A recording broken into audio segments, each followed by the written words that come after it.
What is going on, everyone? Hope you're having a great day wherever you are around the world, and I hope your families are happy and healthy and God has given you all the blessings that you so deserve. Now, you're probably wondering, what the hell is this channel about?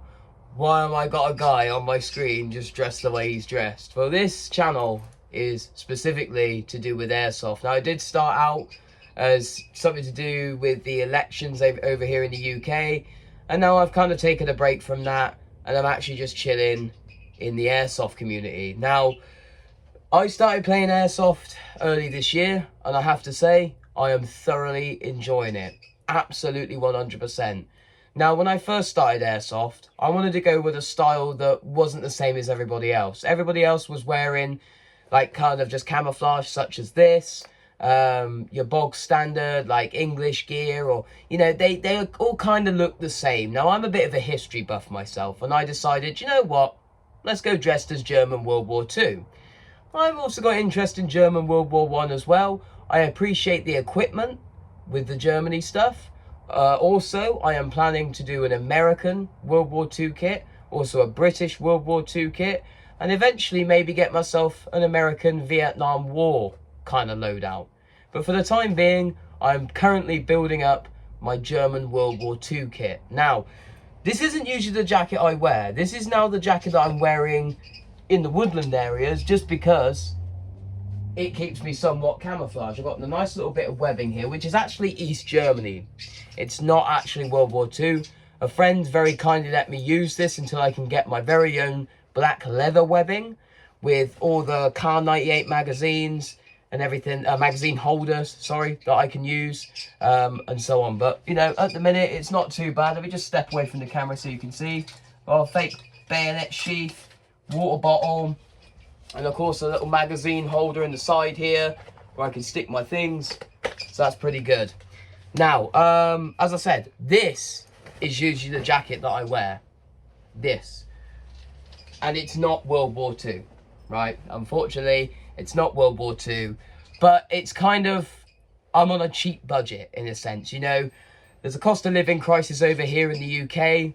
I can't be spending out copious amounts of money on guns, on the authentic kit and everything like that. But, you know, something that gets fairly close that I can afford on my budget, I'm going to do. And it gets the job done. So that's usually my jacket. But because of the heat at the minute in the UK, I mean, even on a cloudy day, we're sat at like 20 degrees and you start running around, this jacket gets pretty hot. I can probably imagine that this one gets pretty hot. I'm yet to play a game in this new gear, but we'll see. I've got a game this weekend, so hopefully it's all going to be good. It's on an old I think it's World War II airbase, or it's just on an old airbase. Massive map. Really looking forward to it. Now, what weapon am I using at the minute? Now, I got my first gun a couple of weeks ago, and I was absolutely chuffed with it. For a first gun, £150 from patrol base is not actually that bad.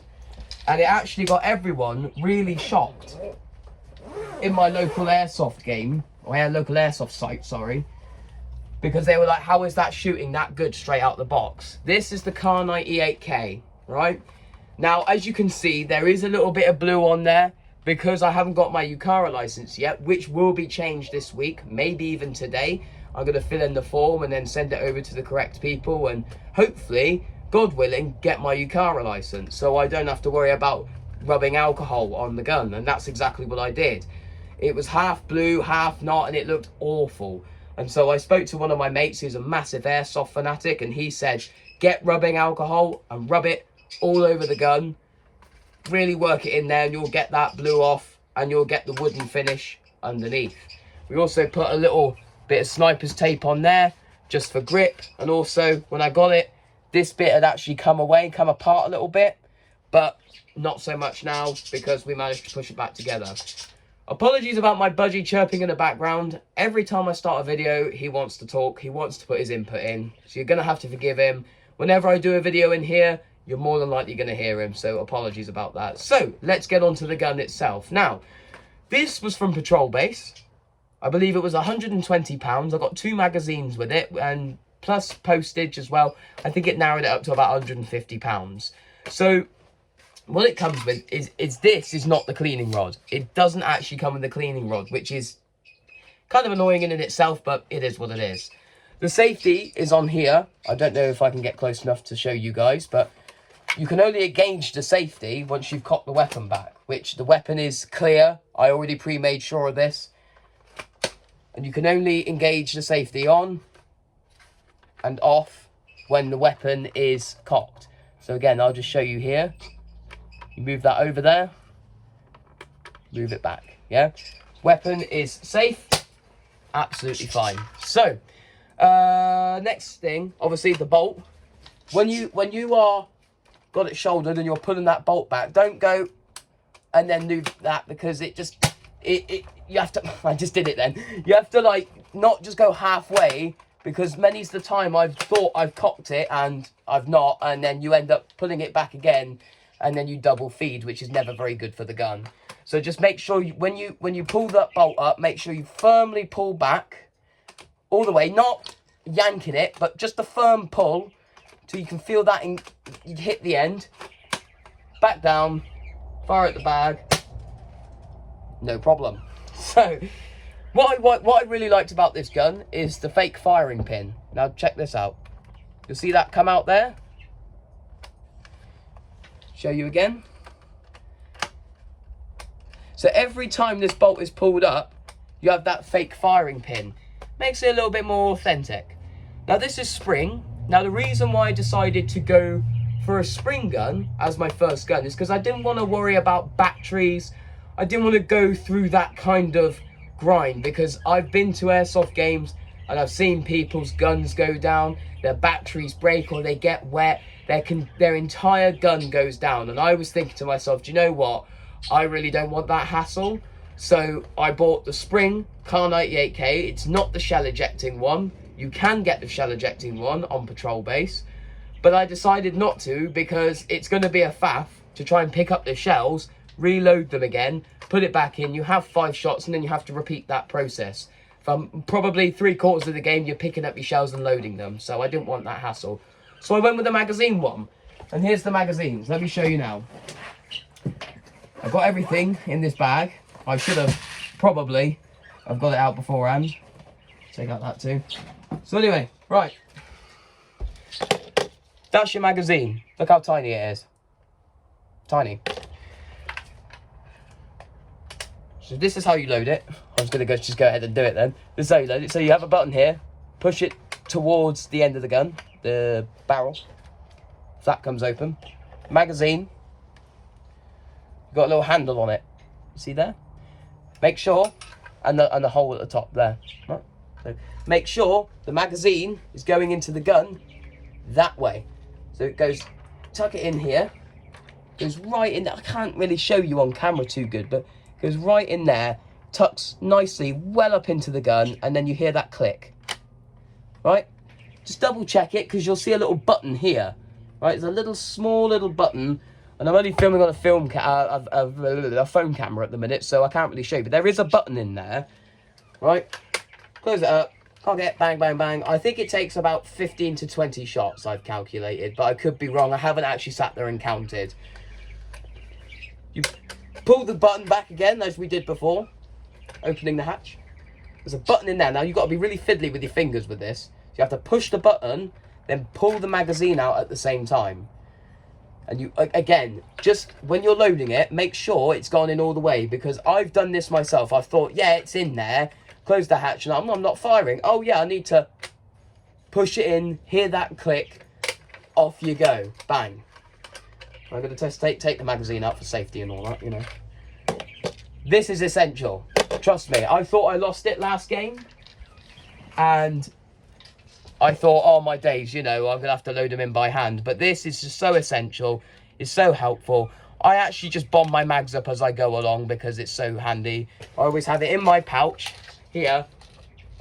Quick to access with a spare mag that's bombed up. I've got 2 mags for this thing. But as I said, most of the time I'm just bombing up the one. The spare one is just in case I need to get another one in there quick. You know, that's my style of playing. But I just grab out the quick loader, push the button, get that hatch out, bomb, bomb, bomb, bomb, bomb. Good. Put the hatch back down, strain the bag, flap down, load the gun. And that's what I do. So, I've always been a massive history buff. Always been a massive history buff. So I really appreciate just how realistic, I'm sorry, but just how realistic this weapon is. I really appreciate the fake firing pin and everything like that. Now, we're going to move further up the gun here. How? There's my British coming out now. You've got the sights. So you can move it up for longer range or down. I usually keep mine on 1 because the maps that my local airsoft site, the map we usually play on, it just requires 1. The hop is actually underneath this. So you're probably wondering, oh, how do you hop it? So what you're going to need, I do have it here. Allen key set. No, it doesn't come with an Allen key set. So you pull that up like so. You'll see a little screw just there. No, there, sorry. Not the one with the flat head. This one. Now, I wish I could show you in better lighting. Just kind of hoping that this torch maybe works. You have to forgive me, I'm not a professional airsofter. There you go. So you'll see that there, yeah? Not that screw, this one, the Allen key one. What you're going to need is the smallest Allen key, 1.5.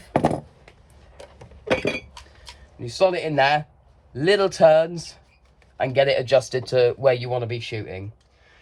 After every 2 games, it's usually when I clean it. I had to get this separately. As I think I said this, it does not come with the cleaning rods. This is not a removable cleaning rod, unfortunately. It'd be absolutely amazing if it was, but it's not. When you've hopped up your gun, and this is what I've been told, so I'm just relaying this information to anyone that wants to buy this Kar 98, or not this one, but a Kar 98.